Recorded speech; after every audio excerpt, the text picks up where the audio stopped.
Sa barangay Katigan, Toril, Davao, lugar nga puno sa katawan nga buotan kayo.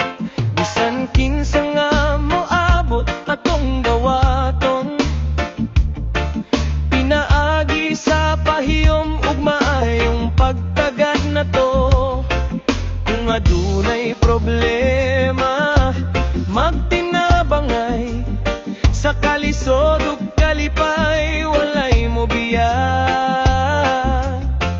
Katigan among garbo, akong inigugma, barangay nga puno sa gugma.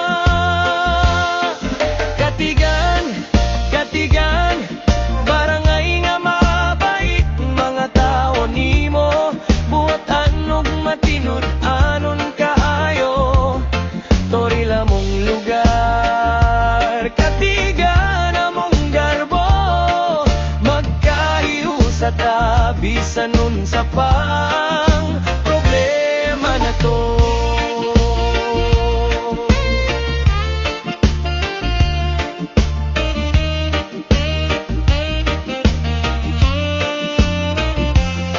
Sa buntag hangtod gabi, adunay kalipay, mga silingan nagpinabangay, walay pag-away.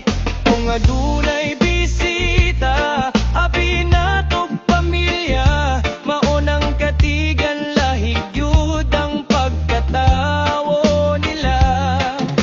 Padayon Katigan atong ampingan, kalinaw ug panaghiusa atong ipadayon sa matag henerasyon. Atong ipakita nga ang maayong kasing-kasing mao ang atong bahandi.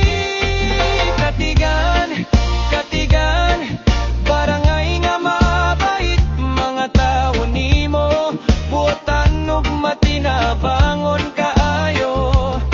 Toril among lugar, abong garbo gugma, barangay Katigan, pagmataas ta kanimo.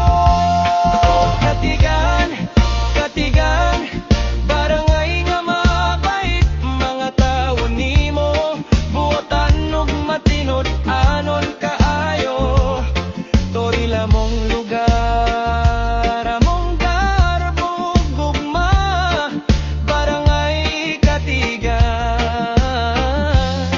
pagmataas ta kanimo.